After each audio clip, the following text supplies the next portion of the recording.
mic on? Hello, hello, hello, hello. Okay, perfect. Now I can hear myself. How many men do we have today? 1, 2, 3.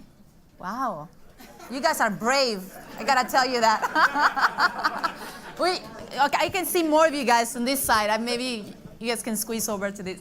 I'm only teasing you. My name is Titiki Felix. I'm a news anchor here in Washington, D.C. for Univision. I also host a national show for politics that's called Perspectiva Nacional. And it is an honor for me to be here today. And the reason for that is because I'm constantly covering stories about the growth, the advancement, how we, as people of color, minorities, are pretty much achieving the things that we need to in this country. And the moment that I was invited to be your MC, I pretty much said immediately yes. So I moved things around to make sure that I was here. Because of these efforts is that we're actually making things happen. And you're going to be meeting every single person that's behind what the scenes that actually are making sure that we all get a little bit of piece of the advancement and the opportunity in this world. Now, inclusion is a new currency, and it's the Access to Capital Small Business Forum. We're going to be recognizing AEO's co-host, the National Coalition of 100 Black Women, and the New Economics for Women. So I want to thank you all. And I'm leaving the men out for one moment. Don't feel bad, but we women today, it's about us, right? At home too. Gotta admit it. Now, throughout the program, we're going to have an opportunity to hear from everyone. We are going to be joining us now Stephanie Peters, who's the Director of Federal Government Affairs, the U.S. Government Affairs with the Microsoft Corporation, which Microsoft, by the way, this is a beautiful place, isn't it? Can we please give them a great round of applause for letting us use this beautiful space? Now, following Stephanie, we will hear from David Clooney. Did I say it right? Clooney. There you go. There we go. Perfect. Now, don't blame me. You can say my name, Titiki. Right? It's not Mitsubishi or Kawasaki, it's Titiki. Let's make sure that we get it perfect. Now, we were going to be hearing from David Clooney, Managing Director, Head of State of Local Government Relations for JP Morgan Chase, which is our wonderful sponsor. Thank you so much for being with us today. Now, let's welcome Stephanie Peters. There we go. I love that dress, by the way. It's beautiful. Is this on? Good afternoon. How's everyone doing? Well, I just think it's such a historical time, and I'm so glad that you're holding your conference during the same week that the Congressional Black Caucus, the Congressional Hispanic Caucus, is also holding their annual legislative conference. I just think it's so critically important. I want to welcome all of you to the Microsoft Innovation and Policy Center. We love having events like this. We think innovation and empowerment and entrepreneurship is critically important, and we want to partner with every community that we can. I also have to say a warm welcome to Congresswoman Waters. I work for her. As a counsel on the Judiciary Committee, I worked for Ranking Member John Conyers. She was a member of that committee, but she left us to go to Financial Services and is now the Ranking Member on Financial Services. And I am amazed on what she knows about judiciary, the financial systems. It was just an honor to work for her and all the members of the Congressional Black Caucus. So thank you so much for coming down to Microsoft and the support that you have always given intellectual property and innovation. So I just want you guys to have a wonderful time here. I am really proud that our CEO is Indian American. Our Chief Financial Officer is a woman, Amy Hood. Our chairman of our board is an African American, a graduate of a historically black college, John Thompson. Our corporate vice president, who is so disappointed that he couldn't attend and give this welcome, is also African American and a graduate of Morehouse College. And I just think it goes to show you that if one corporation in our leadership, and we need to continue to do work in our other ranks. If one corporation can make these steps, all corporations can, and partner also with small and medium-sized minority and women-owned businesses as well. So thank you so much for coming down here to Microsoft, and I look forward to participating in a great discussion, and know that you don't have to be strangers. After this conference, we would love to see your individual businesses and organizations come back and partner with us again. Thank you so much.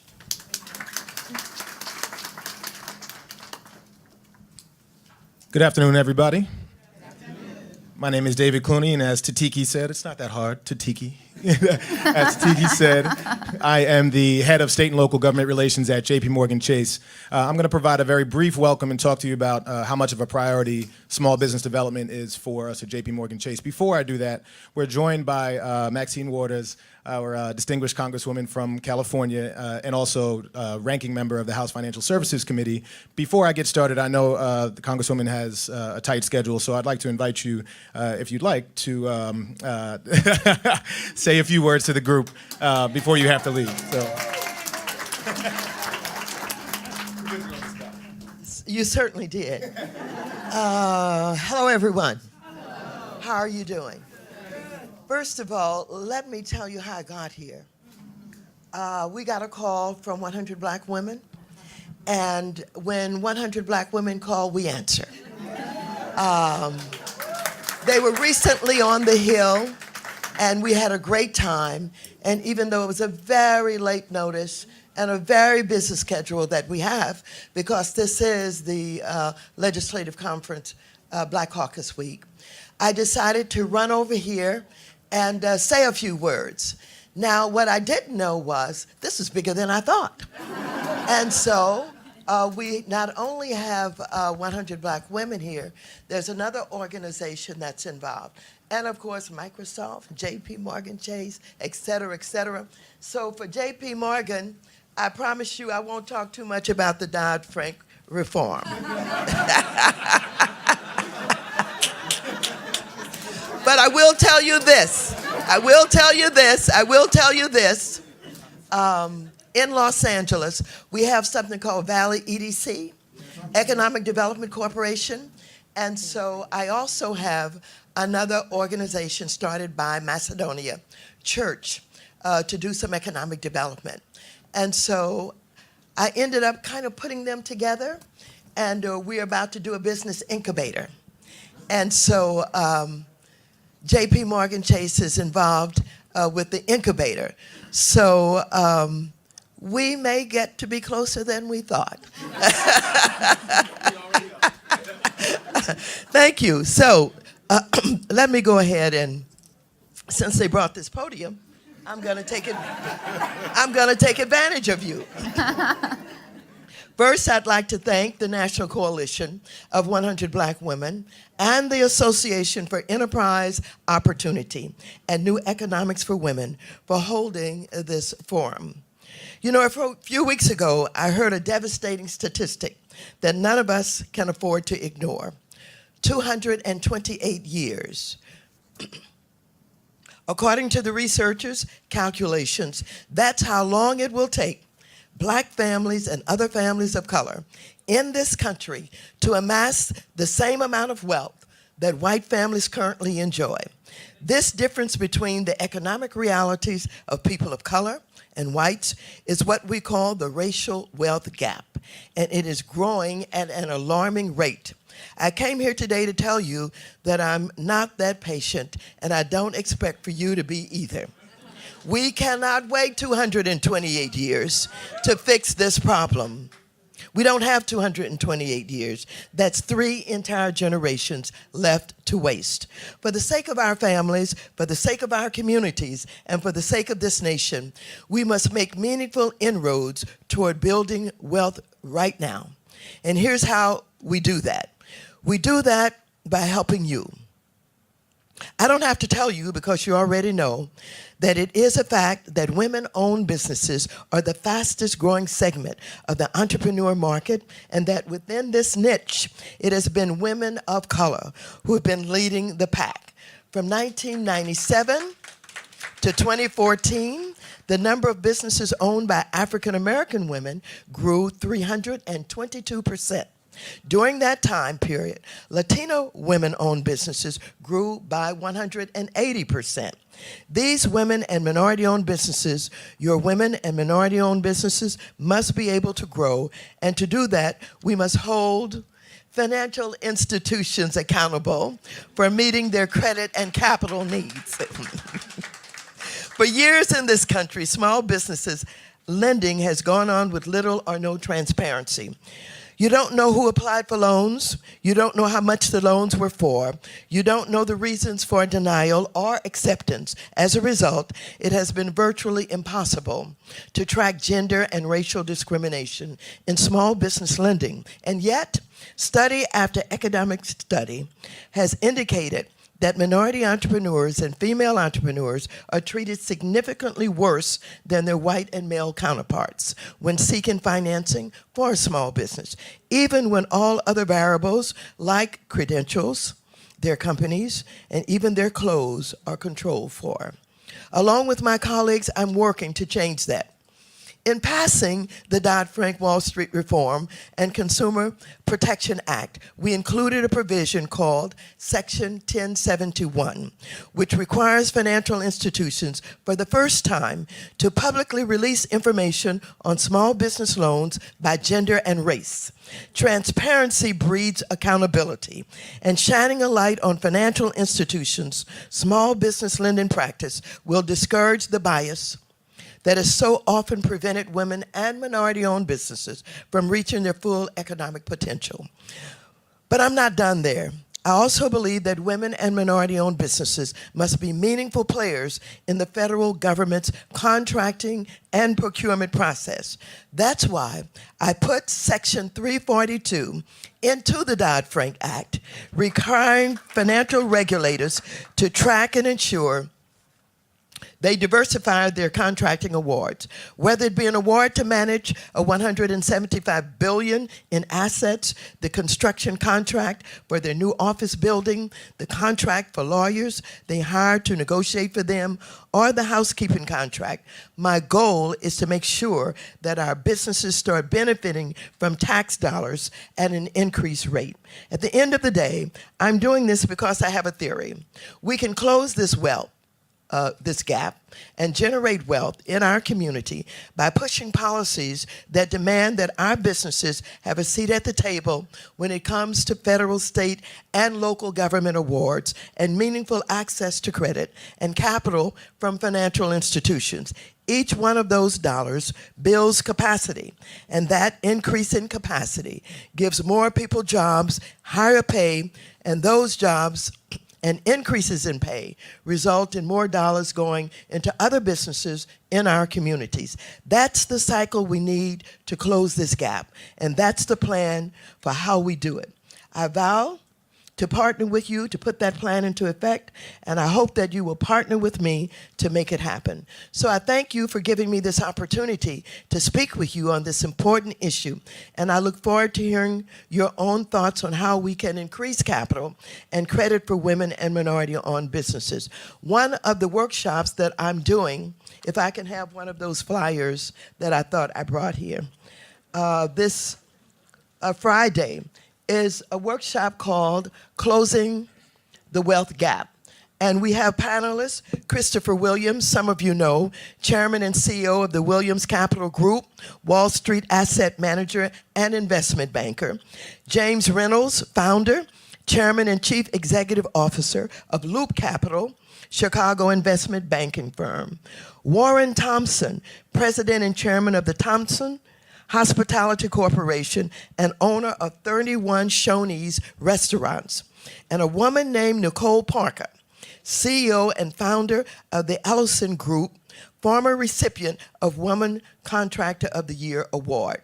They're gonna come and talk about how they got started, where they got their capital from, what they've learned about business, and give us some advice about how to have startups, how to do expansion, and how to have and work to get access to capital. So, for many of you here today, I know that you have been aware of some of the work that I've attempted to do as the ranking member on financial services.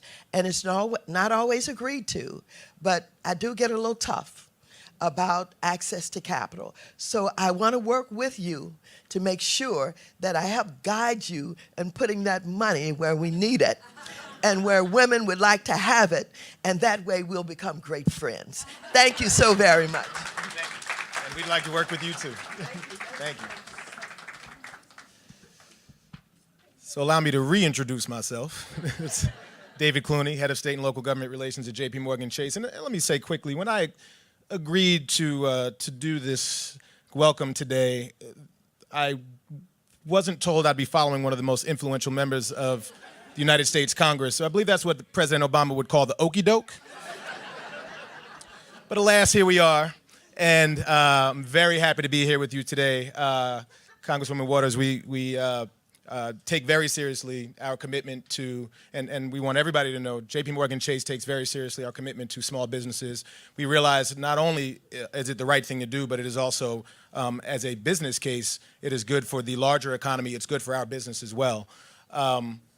Small business development is one of the pillars of our philanthropic giving, but it's also just a huge priority for the firm in general. We realize that small business development is a huge and integral part of our ability to expand access to opportunities and more widely shared economic mobility. To that end, we're tailoring our solutions to minority-owned and women-owned businesses so that we can help generate more inclusive growth that'll benefit the communities that we all live and work in. It's well established that small businesses are an economic driver that are vital to job growth. According to the Small Business Administration, 64% of net new jobs are accounted for by small businesses over the last 2 decades. According to AEO, our host today, if one of every 3 micro enterprises in the United States hired just one person, just one new employee, the United States economy would reach full employment. That's extremely powerful. At JP Chase, we support small businesses both commercially and philanthropically. On the commercial side, we have 2.4 million small business customers. We have 4 million business banking customers in general. We're among one of the top SBA lenders, Small Business Administration lenders in the United States. We also have 12,000 specially trained bankers to serve the needs of businesses. Outside of banking, or in addition to banking, we also support innovative strategies to try to help small businesses thrive, which is the focus of a program we have called Small Business Forward. Small Business Forward is a 5-year, $30 million program aimed at growing local community-based small businesses through a combination of targeted lending toward minority-owned businesses, new kinds of community development financing, and technical assistance for entrepreneurs from the wealth of experience that we have at JP Chase and garnering support from community partners. We recognize that we can't do it alone, so we work with a great wealth of community organizations, particularly community development financial institutions that have a strong track record of success. Some examples of our investments include the Detroit Minority Loan Fund, as well as as Congresswoman Waters mentioned, the Valley Economic Development Corporation, VEDC, who is out of California, but they work in Los Angeles, Chicago, and New York, to fund early-stage minority-owned small businesses, and they help them expand and serve their communities more holistically. So we're extremely proud of these efforts, or our efforts in the small business space. We look forward to doing even more to improve opportunities for small businesses, particularly minority-owned small businesses across the country. Thank you for having us with you here today. We look forward to a great conversation, and with that, I'll turn it back over to Tiki. There you go. All right. Thank you. Okay, I got a microphone already, so I gotta turn this to someone. I've been trying not to laugh so hard because you guys can hear me. Perfect. Okay, so social media time. Who's got your phone? Everybody? Okay, perfect. We're gonna be using the hashtag Capital Access. So are we ready for the selfie? And make sure I can get everybody. Yes, Access Capital. Okay, I got it wrong. Perfect. Smile, guys. Ready?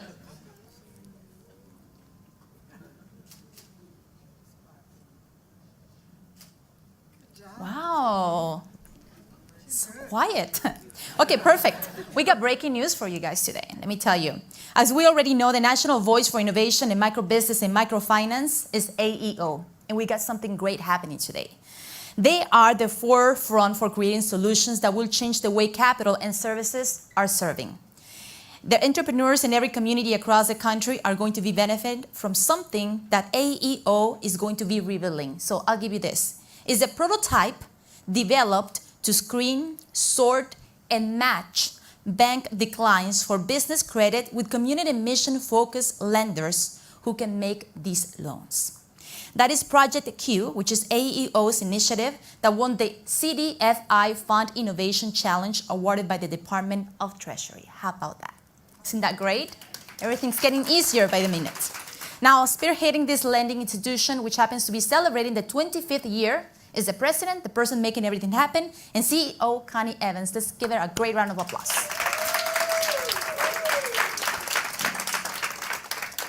Thank you, Takiti. And see, I actually got it right at myself. My staff will be shocked. It's a pleasure to add my welcome. And David, thank you. I think we won't apologize for the okey-doke, but better you than me is what I think about that. It is such a pleasure, again, to add our welcome and appreciation for this wonderful turnout. I'm delighted to see the topic of inclusive entrepreneurship resonated with so many people on what indeed is a crowded day of events. I count each of you as a valued stakeholder in this critical journey to solve the challenge defined by Secretary Lew of the Treasury as 8,000 declines every single day in this country for capital, for credit, small business credit. Solving the capital gap is a key step in helping business owners and aspiring entrepreneurs create the important jobs needed to secure their families, to build our communities, and of course, to restore our economy. It's an enormous task that will take all of us. Mission-focused lenders like the ones on the program today, financial institutions and the leadership from people like J.P. Morgan Chase, initiatives like Project Q, and of course, advocates and stakeholders, which we count all of you. Now, the beauty of inclusive entrepreneurship is the recognition that entrepreneurs come from all walks of life, come with different and varying backgrounds, with unique stories that really are quite interesting in terms of how entrepreneurship is born in this country. Sometimes it is born from hardship. It's often born from career success, or even what started off as a really silly hobby. Some of those make some of the greatest businesses that we support every single day throughout America. Despite this diversity, what they all have in common, regardless of the background, is vision, a great vision about what they can build using their own talents and intellect, and incredible determination. We are privileged today to be joined by entrepreneurs who embody those attributes and so much more. They have stellar bios, which I will allow you to actually read in your leisure. I know for many of you, neither of these women need an introduction. So please help me welcome Nellie Galan and Beverly Johnson.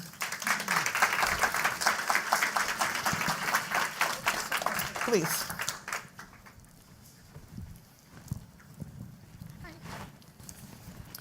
My staff one day will listen to me and stop putting me in things that won't touch the ground. One day that's going to actually happen. Well, ladies, welcome. It is such a pleasure to have you joining us. I can't imagine two entrepreneurs, period, who are more perfect to have this conversation about inclusive entrepreneurship. You both hit such great heights in your careers and success of your careers. At the pinnacle of doing the amazing work that led you here, Beverly, you as a top supermodel, Nellie as a top media executive, you were doing great. Why step away from that? What drove you to step away and actually start your own business and your own journey into entrepreneurship? I love your story, so you have to start. Well, Because I think it's so inspirational for all women. yes. So first of all, I have to let everyone know that Nellie was a booker at Elite Modeling Agency. Actually, she was As an intern. a little intern, 17. a little young intern. So we know each other from back in the day. And I told her she was a nice supermodel, She's so so I sweet. love her so much. But basically, as a fashion model, you are self-employed. And that was my first introduction into business. My father was a steel laborer, my mother was a nurse. The importance was a college education. I was accepted into Northeastern University, and I was on my way to college, and this opportunity of being a fashion model, making $75 an hour, standing there with your hands on your hips, and my father was making $75 a week. And I thought it was an opportunity that I must pursue. I knew nothing about the industry, never looked at a fashion magazine. Nobody told me I was pretty, the opposite. I mean, it was just one of those things that I took advantage of. So that was my first introduction into entrepreneurship. I think that's really great. I know you're going to continue the story, but Yes. I just wanted to recognize, I don't think many of us think about modeling as being self-employment. Yes. And That's so right. I think to call that out is really important, that oftentimes what women in particular are doing to earn a living, people don't always recognize it as business or being in No. business for themselves. I mean, if you clean houses, you don't think, and you clean 10 houses, you don't realize, I tell women, you have a janitorial business. You're not a cleaning lady. Yes. I think women diminish how we call ourselves or don't. So I love that you really understood that that was entrepreneurship. And it was instinctively, because I started to build a brand. For some odd reason, I knew that I had to do a lot of editorial, that meaning in magazines on the cover, where you don't make as much money. But I knew the importance of people knowing my name and my face. So I sacrificed a lot during my building years to develop that brand. And then I went on to license my name for 14 years with the Beverly Johnson Wig and Hair Extension Company. Some of you still have my hair on, and I want to thank you very much for that. But that again was another learning experience about the hair business. It was a Korean-owned company. And my very first was an eyewear line with Sears Optical that was nationwide. And I didn't know that eyewear was very specific, the structure of it, to the African American skull. But what happened was the brand had such a wonderful styles that everybody was buying it, you know, because it was like the Versace type glasses. It was a fabulous line. Anyway, so that was another introduction into business and kind of branching out from the model. But you know, one of the things I love about your situation is that as a model, in a way, you're like an athlete. You know that you have a business with a beginning, middle, and end, right? So you were always thinking, what was the next move? Yes. See, I wasn't. I think so many of us that work in corporations, something has to happen to shake you out of it. For me, I was running a little TV station, killing myself. I felt like it was my station. And my bosses were very wealthy people, that this was like their little business, one of many businesses. And one day I walk into work and they told me it was sold and I lost it. And I said to my boss, you know, you never cry in corporate America. I was like, how could you do this to me? How could you sell this? This is my baby. I've killed myself. He goes, young lady, stop. Those are my chips. You want to play? Go get your own chips. And I'm like, oh my God. I was so mad. And you know, I think for entrepreneurs, pain and anger are great motivators. Yes. And I went home and I was so mad at this guy. Like, who does this guy think he is? And then I'm like, why don't I go get my own chips? And so I feel that entrepreneurship for women is the new ticking clock. Yes. It's not if you're going to be an entrepreneur. Your business will get disrupted. Exactly. You will get laid off. You might get a divorce. Something's going to happen in your life. Better to begin 1 hour a week and incubate that entrepreneurial muscle. Just like we now know we have to exercise. We didn't know that 30 years ago. Well, you got to exercise the entrepreneurial muscle. So true. That is so true. And I think it's an important message for what I've been told is the 15,000 listeners that are live streaming with us today. And so women needing to hear that it can start from any point Yes. is so important. And I think when you're in a corporation, you have to start thinking like an owner in that corporation. You have to Exactly. be an entrepreneur. You have to be thinking every day, what is this company doing right? What are they doing wrong? I'll share it with them, but even if they don't get it, you're learning for yourself. What would I do if this was my money? You're being a better employee and you're training in entrepreneurship. Exactly. We talked about that in my opening remarks about this is a forum about inclusive entrepreneurship. When I think about inclusive entrepreneurship, I think it means a focus on those who've been left out. They've been left out of the traditional access to entrepreneurship, access to capital, access to markets, all the things the congressman talked about, right? Yes. All of those things, they've been left out. And if we're going to talk about inclusive entrepreneurship, then we're talking about deliberate steps and approaches to bring those people into business ownership. What does inclusive entrepreneurship mean to you? And what are your thoughts about what should be done and why it's so important? Well, they say capital is the mother's milk in business. So, and I got that from my partner in love and my partner in business, Brian Mylan, who— Hi, Brian. Yes, who has had his own investment banking firm for the last 25 years. And I say that to say that one needs to surround themselves with people that have knowledge about business.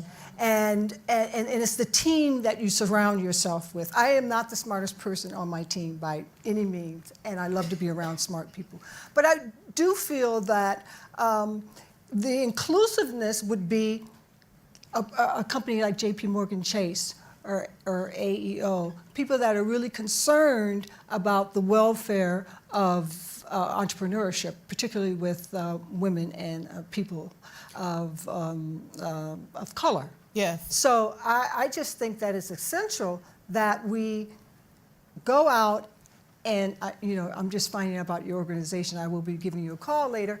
That you understand that there are things out there now, the grants, the institutions like your own that are accessible to people that want to start their own business. And so information is very powerful. Information, yes. Well, I think that in 2008, when the economy crashed, whether we were included or not, we included ourselves in this Yes, we had to. narrative because we had to.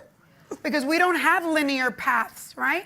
But, I just wrote this book called Self-Made, Becoming Empowered, Self-Reliant, and Rich in Every Way, which you will all get a copy of. And it's about women entrepreneurs. But why did I write it? Because there is an information gap in inclusiveness. Yes. And the information gap is there is a lot of money out there in the federal government, in supplier diversity in corporations, in organizations like yours, which is incredible, in all of your partners, which I hope you'll talk to us about, in contests where there's money. We don't know it exists. We weren't invited to the table. So I just did a chapter in the book called The Hidden Money in America, because I want all of us women to go get the money, go get the chips. Power is not given to us, it's taken, we gotta go get it. And not only that, it's with relationships too. We were Yes. just talking about we teaming up together to go out and to, convey this message. So it's really important that, I sometimes feel that women feel that, well, how do I do it? How do I start? Where do I begin? And you just have to put yourself in places like this forum. And so that you're able to meet people, and relationships are very important, I think. And what you're saying about the team, right? I don't think people realize that women of color don't really understand the financial system of the United States. Yes. I've told Chase many times, Latinos have post-traumatic stress syndrome about banks. We come from countries where the banking system collapsed. So if we don't learn, if we don't get taught, if we don't train, if we don't have a team that teaches us all this stuff, we're operating half-baked. No, you're absolutely right. You both have brought up the information gap. You've brought up other gaps in terms of women's knowledge and awareness of what's going on. But one of the key pieces, again, we keep going back to the capital gap. Now, did you actually experience yourself a gap or barriers in accessing capital? How do you work with the women? Because, I mean, you have an amazing network through Adelante. Adelante. I know you mentor other women. Yes. So are you finding that they're running into these same barriers facing a capital gap? Oh, well, absolutely. Yes. Absolutely. And I just really feel that it's really important to know that that is a key element to business. People think that they can, go out and, do it on their own, get that storefront, and then all of a sudden you're up against the wall. And if you don't have that partner, or you don't have that knowledge about how to get capital, it's a big problem. So for myself, I've been very fortunate to surround myself with people that know about capital, how to get capital.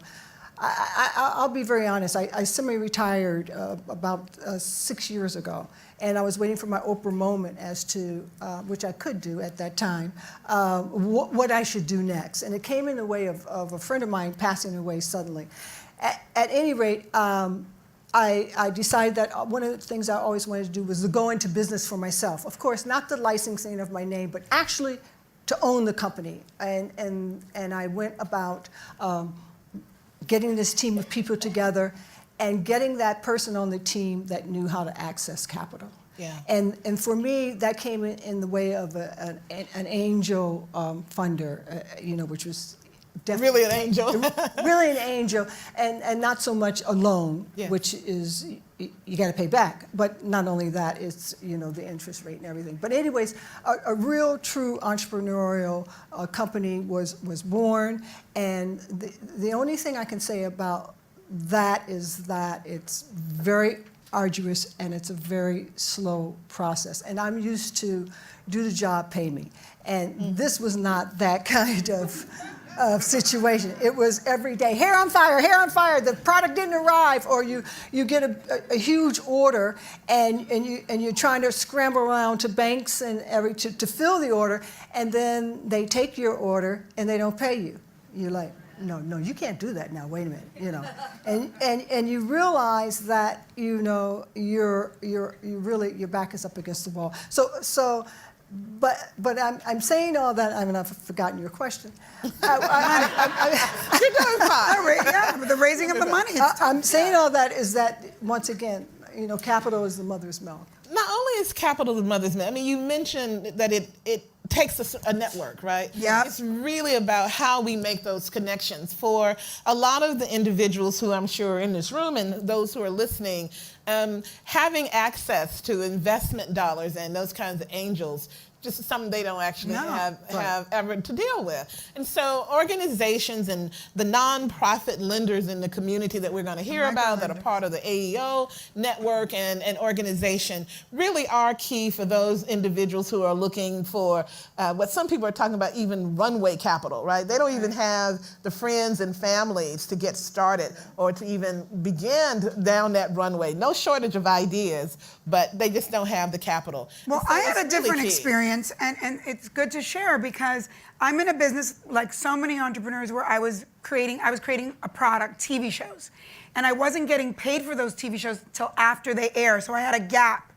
And so I met a Latina banker, and that Latina, I knew nothing about the banking system, nothing. And that banker was like, oh, well, you can get the receivables and you can get a line of credit, and I didn't know this. So I recommend how many of us really know a banker in our bank? Find someone that looks like you and ask them the questions. We forget that, I think when my business turned around is when I joined my local chamber of commerce, which I was trying to do everything by my little lonesome, and it wasn't working. I started a business at 25, and for 4 years, I did not make one penny. Can you imagine the Latino parents? Por favor, find a husband, you're gonna lose your looks. And not a penny. And I finally figured out 4 years into it, something must be wrong with what I'm doing. Right. And I got an email from the Chamber of Commerce, and I went. Free classes, learning, networking. I joined AEO, which at the time was Young Entrepreneur Organization. I started finding out about what was available in the government, what were classes, what are organizations. We have so many nonprofits, so many, and I want you to talk about them because they're all your partners Yes. that teach classes for free. It wasn't until all of that and my Latina banker, my team, that my business took off. And I think that is very important. Well, I will have to wait for another opportunity to tell you more about AEO, but let's go out to the audience and see if there are a couple of questions. Yes. There's a mic right behind you.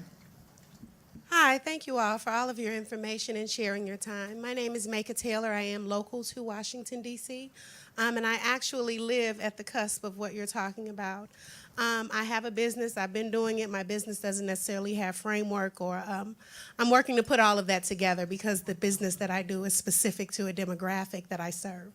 With that, I wanted to know, is anyone in this room familiar with moratorium manumission? Nobody. So moratorium manumission is a law that's on the books that says that black people can only ever receive 20% of the wealth. So when we begin to talk about, and I'm sharing this and you can give me your feedback, but there is a psychological telomere that is with business, black people, and money and everything else. And I would just like to offer that we may want to, when we say inclusion, because when I look around, I would gather to say you all pretty much are included in certain ranks already, and there's a demographic that may yet be represented in this room. So we may want to speak to also education and creating inclusive environments that actually pull out all of us as opposed to just a certain demographic. So again, please look it up, or you can give me your feedback on it. Moratorium manumission, and black people can only actually receive 20% of any wealth that is in the United States. So I have the document. I can forward it to anyone who wants it. Maybe we'll take a number of questions and then let the panelists respond. Any other questions, comments? Sure. Don't be shy. Good afternoon. My name is Jennifer Piegler. I actually worked for JP Morgan for a spell, and recently went out on my own as an entrepreneur. So I actually wanted to ask you to talk a little bit more about, you mentioned the number of resources and the Chamber of Commerce and now AEO, but how did you really identify those institutions or even resources that cater to your maybe specific industry or even your target audience? Because there are a plethora of resources out there. So how did you really hone in on those resources that would really help your business? You know, it really is a lot of research, and you know, I didn't realize that when the government has money to give you a loan or whatever, they don't have money to market that loan. Right. So you really have to do a hunting job. I've done it all for you though. It's all in the book and in the app coming out. Because I realized if I don't create an app and I don't create a book with this content that every month tells you, ding, ding, there's these loans that are available, there's this supplier diversity, there's this grant, there's this, there's so many contracts in Fortune 500s to outsource business to entrepreneurs. That's how I began. I started making television channels for American companies abroad. HBO, ESPN, Fox, I launched them in Latin America. And then I ended up becoming Tyler Perry. I started doing all the Latino shows for all the networks. So, and from there I crossed over. So it is all, there is business out there. We just don't know it, and we don't even know to go after it. And what's really wonderful about you is that, you know, The Billionaire Effect, it's a book out by Cohen. The corporate mindset, or someone that's worked in the corporation and then comes out to be an entrepreneur, those are the self-made billionaires. That's right, because you get it. You get Because the whole system. because you know the corporate speak, you know how the corporation, and then you have that passion and that vision of the entrepreneur. So you have both. So I have to, anybody want to hire me in their corporation, I need that component. But no, really, it's very valuable. Shanice. Yes, I'm Sharice Brewington Carr with the National Coalition of 100 Black Women. And the question I have, you talked a bit before about relationships and how important that is. And women do relationships well, most of the time. So if you could talk more a bit about strategic relationships, networking, professional networking, and how to make that work. Yes, well, I in that area, I face my fears. I want to be around people that is where I want to go. and where I want to be. I mentioned that I have mentors. I have 5 billionaire women that are mentors, and I must say they're very intimidating. I mean, when they're walking towards you, all you see is dollar bills, you know, and it's very intimidating. But it's just amazing how people want to help. People really instinctively want to help you. So I think that if you put yourself, you know, your friends and your family, they're all good, but they're going to, girl, you can't do that. I mean, you know, you've got to surround yourself with people that where you want to go and where you want to be. And I really feel that you have to kind of get out of that fear mindset and really go out there and put yourself out there and network and build relationships. It doesn't mean that you're going to be calling this person every 5 minutes, but I'm just telling you that they will answer a question or maybe tell you someone that you can talk to. And it's crucial. And I'll tell you, I was telling Beverly, I think the answer is in Latinas and African American women coming together. Yes. We all have, you know, I tell my Latinas all the time, we got to talk to African American women because they're very empowered, and we got to learn we have to find our voice. And also support one another. And buy from each other. Buy Nellie's book. Buy my book, The Face That Changed It All. You know, a New York Times bestseller. So the people have spoken, but really support each other's, you know, business. My online hair line. You know what I'm trying to say. You know what I'm trying to say. But I make a concerted effort to support. You know, even if I see a person of color on the cover of Vogue magazine, if I see Serena, I'm buying that copy. I do too. You know, because I want to support, you know, what they're doing. And I think it's really important. I just think that we don't realize that if we join forces, like, forget it. There's no company that will survive without us and without our purchase. And there is no president that will be elected without our vote. And so that alone is a lot of power. And we have to do the purchase power. And the purchase. I mean, if we don't buy from a company, the company in the next 50 years, they don't exist. So that has to be, I mean, we've got to really take that in and not just talk about our power, but act. Ladies, and you have to help these us. are powerful messages to what I've now been told. 54,000 people listening to this topic with you. 54,000 people live streaming with us. We're going to take one more question from Janice. So, yeah, maybe I'll take some prerogative here.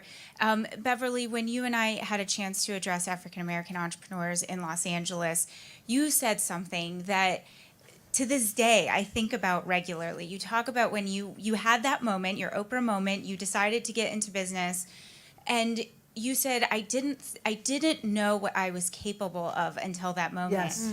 And it stunned me when I was talking to you, because I think for everybody here, you're on this pedestal, and I'm like, what can't you do? You can do anything.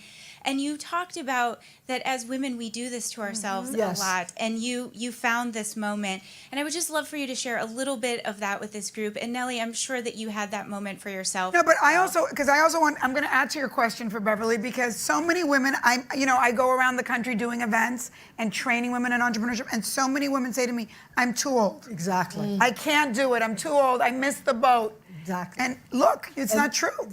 Listen, over 60. Listen, the thing about retirement is just, it's not true. I mean, I don't know, it's something that somebody invented it. Somebody invented it. So, and also, I found out that I'm smarter than I ever thought I was. I'm stronger than I ever thought I was. I have more stamina than I ever thought I had. And that it is more enriching and more fulfilling and life reaffirming.